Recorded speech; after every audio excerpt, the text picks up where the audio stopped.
Seguimos con la revista y es que el arzobispo de San José se desenmascara de manifiesto redactado por 5 sacerdotes de cara a la segunda ronda. Quirós afirma que la Iglesia Católica respetará el fallo del Tribunal Supremo de Elecciones. Un grupo de sacerdotes emitió un manifiesto de cara a la segunda ronda electoral. El documento consta de 5 puntos en los que externan su opinión previo al 1 de abril. Explícitamente, los sacerdotes hacen un llamado a procurar el bien sobre todo a la población más empobrecida, desempleada y excluida. Además, consideran contrario al espíritu evangélico toda manifestación violenta contra la población LGTBI. Asimismo, explican en el punto número 3 que la Iglesia Católica no tiene inclinación de apoyo a un solo candidato y además lamentan la manipulación que se ha generado en el tema religioso. Por otra parte, consideran una amenaza para la paz social los intereses de algunos sectores económicos poderosos que visualizan la oportunidad para hacer negocios. El documento finaliza con un llamado a ejercer el derecho al voto. Ante dicha información, consultado al arzobispo de San José, afirmó conocer el manifiesto. Sin embargo, indicó que respeta la opinión de dichos sacerdotes, pero es una opinión personal y no representa como tal a la Iglesia Católica. Además, explicó que se mantendrán respetuosos a la resolución del Tribunal Supremo de Elecciones. Creo que es la opinión de esos sacerdotes que lo suscriben y de ninguna manera de parte nuestra como obispos, ¿verdad? Vamos a manifestar algo que vaya a ir contra la medida cautelar que ya el Tribunal de Elecciones nos impuso. Así es que no queremos de ninguna forma transgredir esa medida cautelar. El arzobispo José Rafael Quirós además dejó claro que dicha medida cautelar fue informada a todos los sacerdotes del país.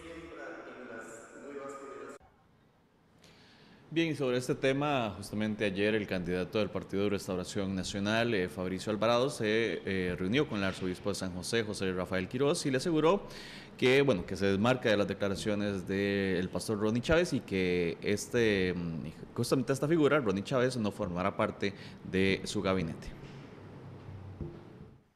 Fabricio Alvarado, candidato a la presidencia por el Partido Restauración Nacional, declaró que el pastor Ronnie Chávez no formará parte de su gabinete ni de su equipo político, esto debido a los rumores que han circulado. El candidato aclaró que tiene relación con el pastor por su vínculo con la iglesia, pero esto no lo involucra en el tema político. Alvarado además aprovechó este martes en la reunión que mantuvo con el arzobispo de San José para aclarar muchos de los cuestionamientos que se han generado con respecto a la Iglesia Católica y manifestó su respeto para esta religión y para las personas que la profesan. Por todo lo que se ha dicho últimamente, el pastor Ronnie, que con el cual sí tenemos vínculo y eso la gente lo sabe, no formará parte de nuestro gabinete, así como tampoco formó parte de ningún equipo de asesores siendo yo diputado, ni tampoco ha sido parte de nuestro equipo durante esta campaña política. Básicamente hay una relación que tiene que ver con mi vínculo con la iglesia, pero eso no llega a lo político y eso también queríamos aclarárselo porque se ha hecho mucho ruido en los últimos días al respecto. Asimismo expresó que muchos de estos temas han relucido a raíz de una campaña sucia que se ha hecho en su contra tratando de involucrar la religión con la campaña política para tratar de meter miedo a la población. No sé cuál es la intención real, lo cierto es que han querido machacar mucho con ese tema y realmente lo que hacen es meter miedo a la gente y no hay nada por qué temer. Realmente nuestro gobierno será un gobierno que, como fue también mi trabajo en la Asamblea Legislativa, protegerá la libertad religiosa. Fabricio Alvarado finalizó mencionando que durante esa campaña se ha concentrado en escuchar sectores y visitar comunidades, por lo que cuestiona que se siga utilizando el tema religioso para generar controversia. Bien, y para ampliarnos sobre este tema ya se encuentra con nosotros don Francisco Soto, sacerdote y presbítero. Muy buenos días, bienvenido don Francisco. Buenos días Jennifer, César, muy amables y buenos días a todos los amigos televidentes de esta revista, ¿verdad? Costa Rica. Muchas gracias, don Francisco. Vamos a empezar tal vez, ¿verdad? Por esta carta, este manifiesto son 5 sacerdotes y la iglesia se separa de lo que es la manifiesto, la carta, y dice que es, aparte, que es una opinión muy personal de ellos. Totalmente de acuerdo. Nosotros no estamos hablando en nombre de la institución, estamos hablando en nuestra condición de ciudadanos en ejercicio. O sea, yo me siento, digamos, solidario con un pueblo campesino del cual provengo, y eso es lo que me inspira, eso es lo que me lleva, 35 años de praxis pastoral. Y eso no lo puedo tirar hacia la borda. Esa lealtad al campesinado que todos los intelectuales y el mundo académico está viendo que en la primera ronda fue como una frustración, ¿verdad? Es decir, no hay respuestas acertadas. O sea, sentimos que nuestro pueblo, que es el fuerte de la Iglesia Católica, el campesinado, ¿verdad?, donde está la mayor devoción, todo eso se siente como ovejas sin pastor, ¿verdad? Y andan buscando. Aquí no se trata de crear polémica ni nada, sino de tratar de ser lo más fieles a ese pueblo. Es decir, yo por razones personales, yo estoy muy ligado a la teología de los pobres. O sea, ese es mi compromiso. Y esto es lo que me lleva a firmar este documento. Y yo siento que los pobres están por encima de todo. Y frente a un proyecto neopentecostal donde el pobre no es protagonista de la historia, el pobre es un desgraciado. Y toda la literatura que he revisado de los neopentecostales, el pobre es un castigo de Dios. Es decir, es exactamente interpretando esa teología del Antiguo Testamento, de la teología de la retribución. Ustedes saben que en el Antiguo Testamento, hasta muy par de 100 años o algo así, en el Antiguo Testamento no existió la doctrina del más allá. Es decir, no hay resurrección, no hay vida eterna. O sea, hay un vacío ahí. Entonces nace esa teología que viene a dar una respuesta al que cumple la ley. Entonces, ¿qué sentido tiene cumplir la ley si no hay nada de premio? Y de tres maneras, en la teología de la retribución se premia al justo. Número uno, una vida larga vida. Pero ustedes verán que Abraham, todo eso vivió 900, 800, para decir que son santos. Número dos, platita, prosperidad. Es decir, eso es premio de Dios. Y número tres, buena salud. Entonces, esa es la teología. El libro de Job ya comenzó a plantear y a relativizar esa teología. Porque Job es un hombre bueno, santo, y con lepra, abandonado y tirado, y el gran grito de protesta: ¿dónde está la justicia de Dios? Entonces eso llevó a reflexionar y digamos a los profetas, a teólogos, a todos, y se fue generando, se fue gestando en un sector del pueblo de Israel la teología de la resurrección en la cual Jesús se integró, ¿verdad? Y es lo único, creo yo, donde Jesús ha sido fariseo, porque esa teología la defendió mucho el fariseísmo. Y entonces Jesús en eso sí fue fariseo, se identificó con toda esa doctrina de la resurrección. Ahora, en Jesús es claro, el pobre no es un castigo de Dios, el pobre es Jesús. Todo su proyecto está montado, está organizado desde los pobres. Por eso se fue a Galilea. Galilea no es Jerusalén, Galilea es marginación, son pescadores, como ahora estaban planteando acá, gente humilde, que viven de la pesca, gente muy sencilla, rústica. Desde ahí arrancó su proyecto, el proyecto de la vida, pero con los pobres como protagonistas. Entonces, en el neopentecostalismo, el pobre es un castigo. Y todo el enfoque del proyecto, digamos, eclesiológico, es que el pobre deje de ser pobre. Y para ser pobre, entonces hay que hacer milagros, hacer prodigios, y que Dios intervenga para sacarlo de la pobreza. Entonces, ahí es donde yo me siento en conflicto de conciencia, ¿verdad? Y eso es lo que me lleva a firmar un documento de esta naturaleza. Ahora, esta carta que ustedes presentan tiene 5 puntos muy concretos sobre lo que a ustedes les preocupa. Uno de estos es el tema justamente de la forma en que se ve a la gente pobre, la visión de la pobreza del neopentecostalismo, que es, digamos, la filosofía, la doctrina detrás de varias iglesias evangélicas en el país. Pero hay otros puntos. Tal vez nos gustaría, padre, que usted nos hable un poco sobre esos puntos que a ustedes le preocupan, además de este tema que usted nos ha mencionado. Bueno, nos preocupa también el hecho de que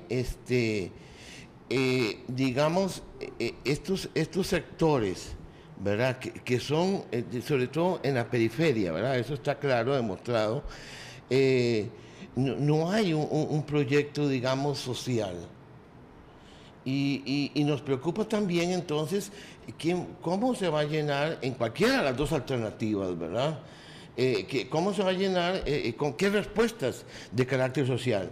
Porque el problema de la familia, con el cual estamos totalmente de acuerdo, la familia, la vida, ¿verdad? La vida en toda su manifestación, es decir, no solo la vida humana, sino también, como planteaban en la anterior intervención, la vida en su plenitud, también la vida del mar, ¿verdad? Entonces, ese punto ahí, ¿por qué? Porque al no haber, digamos, desde la perspectiva neopentecostal, un proyecto, digamos, con categorías de análisis propiamente sociológicos, ¿verdad? Entonces, aquí es donde nos preocupa quién va a llenar eso. Y nos da miedo, sinceramente, que sean políticas neoliberales las que vengan a ocupar esos espacios, ¿verdad? Porque hay que ejercer el poder. No puede existir una sociedad sin poder, ¿verdad? Entiendo el poder como el ejercicio de la toma de decisiones en relación al bien común, ¿verdad? No hay como, no hay una, perdón, Jennifer, no hay una doctrina social, dice usted como. No hay una doctrina social, ¿verdad? Entonces, ¿quién va a crear digamos,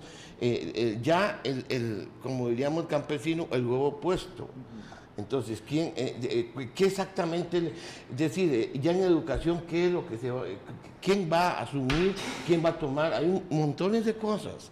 Entonces, esto puede generar caos, ¿verdad? Preocupante, ¿verdad? Al haber un vacío en el marco teórico, digamos, del proyecto que se está ofreciendo, digamos, en la toma del poder. En ese aspecto iba mi pregunta. ¿Temen ustedes entonces que, independientemente de cuál sea el candidato, no esté cumpliendo con esa base que tienen ustedes? Por eso se da el manifiesto. Exactamente, y ese es nuestro llamado, a pensar, un voto pensado. Y en eso estamos totalmente de acuerdo con el Tribunal Electoral. Nosotros no queremos, y estamos contra la manipulación, todo tipo de eso es otro punto, ¿verdad? No estamos sino en que entonces aquí ha faltado, digamos, a esos sectores populares una mayor educación cívica, electoral, digamos, de hacerles ver, y no simplemente propaganda y cosas así, ¿verdad? Yo siento que en esto tenemos una gran responsabilidad, ¿verdad? Y eso es lo que nos permite a nosotros, ¿verdad? Y otra cosa es que no solo Costa Rica. A mí me gusta mucho la historia y yo investigo un poquito. Escamelando los archivos de la diócesis de Alajuela, me fui a estudiar un poco a Monseñor Juan Vicente Solís, ¿verdad? Que fue un obispo herediano, muy misionero en Alajuela, de los años 50 y resto a 60 y resto. Hay una carta de Monseñor Solís, a pesar de que él no es un hombre de pensamiento como el de Sanabria.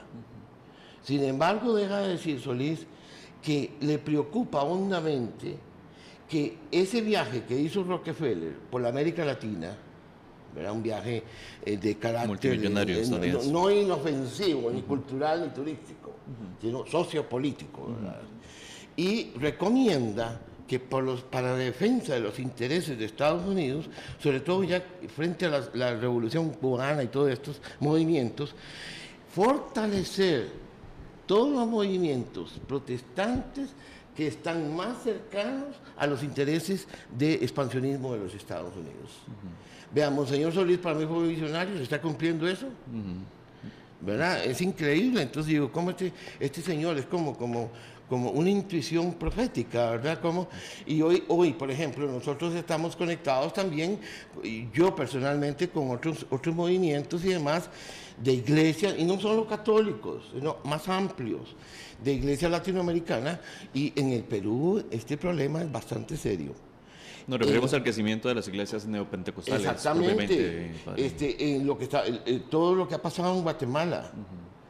Ustedes saben lo que es en Guatemala, yo lo digo porque yo me siento muy centroamericano, ¿verdad? Me siento muy, y yo tengo vínculos, y hay un movimiento en el cual yo participo, no es movimiento, sino una red en la que me alimento de las experiencias liberadoras latinoamericanas que se llama Amerindia. Claro. ¿Verdad? Y he tenido visitas a Guatemala. No, es escalofriante ver ese periodo de los 80, las masacres. En nombre, era un pastor quien daba las órdenes de masacre de indígenas y campesinos. Y escuchar el testimonio de esos pobres criaturas de Dios, ¿verdad? Claro. Padre Francisco Soto, nos gustaría retomar la carta. Todo esto entendemos el contexto y es muy importante hablar de ello, pero nos gustaría volver a la carta que ustedes pues, hacen pública el día de ayer. Otro de los puntos que ustedes dicen, y leo textualmente: consideramos contrario al espíritu evangélico toda manifestación violenta contra la población LGTBI. En los evangelios no se ve que Jesucristo discrimina a una persona por su condición sexual. Tal vez referirnos a eso y seguimos con nosotros. Aquí la preocupación nuestra, ustedes mismos han dado testimonios, ya han recogido testimonios de muchachitos que por circunstancias tienen otra orientación y demás, que han sido digamos, burlados, se han burlado, todo eso. Lo estamos viendo en las escuelas y todo este enfoque porque en el neopentecostalismo, en esa teología, no solo el que no tiene plática es castigo de Dios, sino el que no está dentro de los, digamos, de lo que ellos consideran la moral. Normal. Exactamente. Entonces, el gay se sale de eso. Entonces, es alguien que hay que redimir, porque si no, está condenado. Imagínense ustedes que este enfoque es preocupante, porque Jesús, que yo sepa, nunca condenó a una persona por su diversidad. Es más, Jesús, por primera vez, y eso se reveló contra toda la normativa, Jesús, por defender a la mujer, fue que aceptó el no divorcio, que el matrimonio fuera indisoluble. ¿Por qué? Porque las causales que existían en el pueblo de Israel eran tremendas. Por ejemplo, un hombre podía despedir a la mujer simplemente porque se le quema la comida. Entonces, ya, la despide. Tercero, porque es estéril. Cuarto, porque anda mucho en la calle o cosas así. Y no había, la pobre mujer no tiene, digamos, argumentos para poder despedir a un hombre. Entonces ahí Jesús dice, no señor, enséñela a cocinar, edúquela, déle educación, pero no es tirándola a la calle. Porque toda mujer divorciada en ese contexto de Jesús está condenada a la prostitución. ¿De qué otra cosa va a vivir? Y Jesús dice, no señores, primero la dignidad del ser humano. Y ahí Jesús se salió de toda la tradición y dijo, no señores, yo me opongo al divorcio. No es esto, aquí primero está la dignidad de estas personas, sobre todo las mujeres. Y así por el estilo, muchas otras cositas, donde se ve Jesús incluyente, ¿verdad? Los niños, por ejemplo, los niños, fíjense que en la legislación, en el contexto romano de esta época, que domina el Imperio Romano, hasta los 2 años una persona puede hacer con un niño lo que le diera la gana, el papá, parte de familia, si le da la gana lo regala.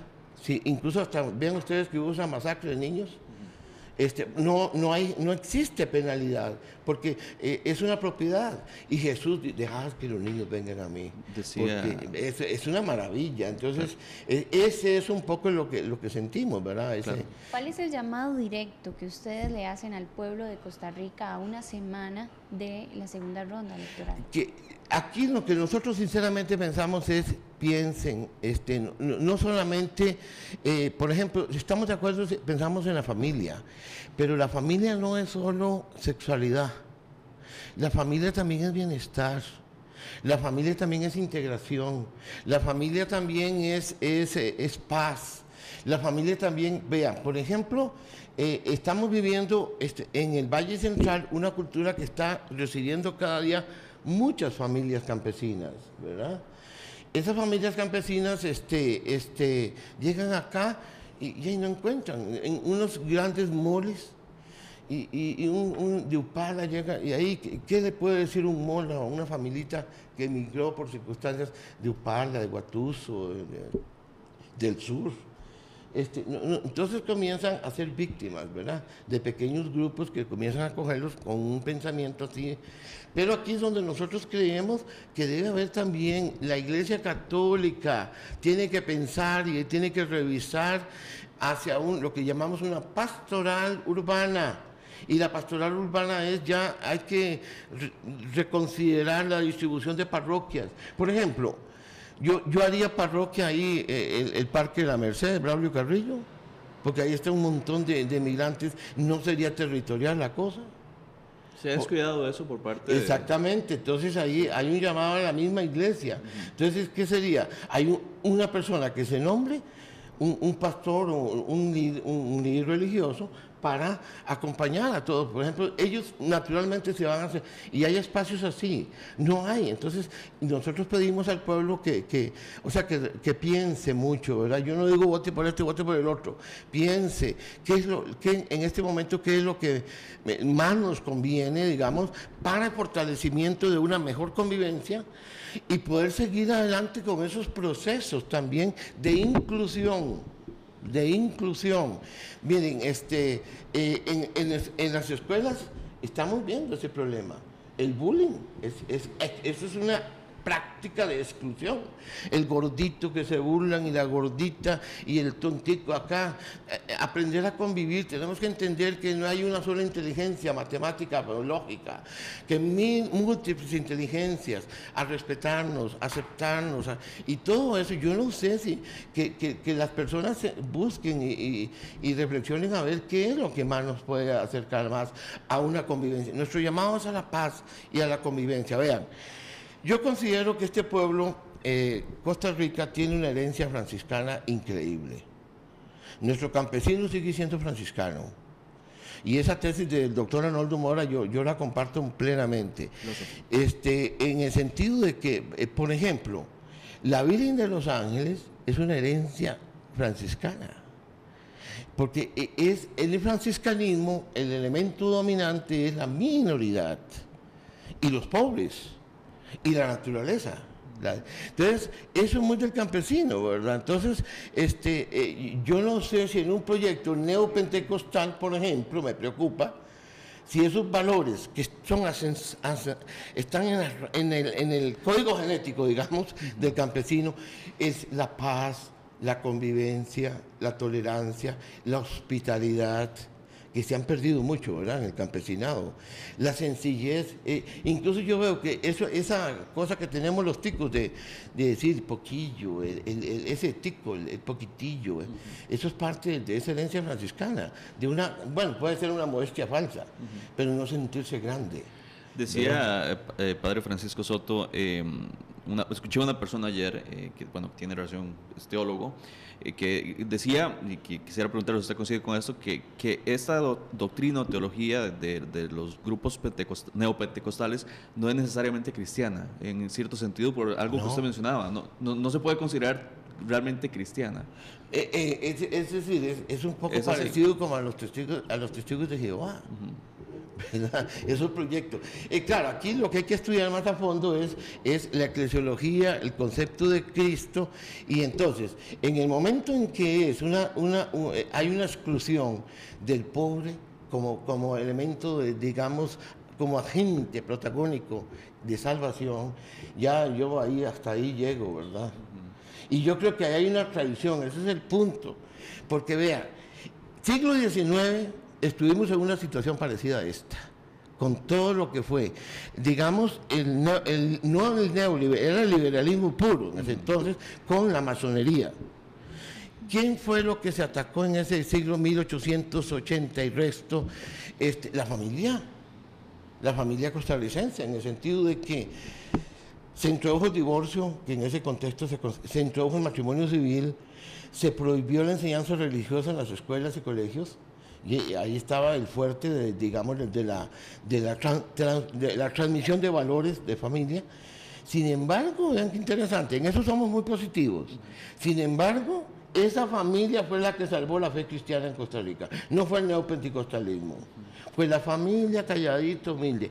Porque el liberalismo se metió en la educación, pero no se pudo meter en la intimidad de la familia. Entonces la familia toda calladita, humildita, enseñaba el catecismo ahí, preguntas y respuestas a los chiquitos. Rezaban a las cositas, ahí no las dejan hacer procesiones ni nada, no, está bien. Rezamos el Via Crucis aquí, rezamos, hacemos la novena.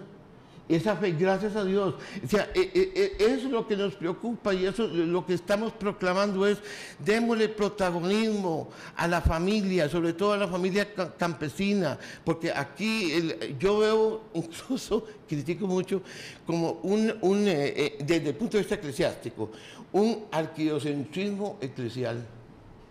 O sea, como que la iglesia aquí es solo el área central.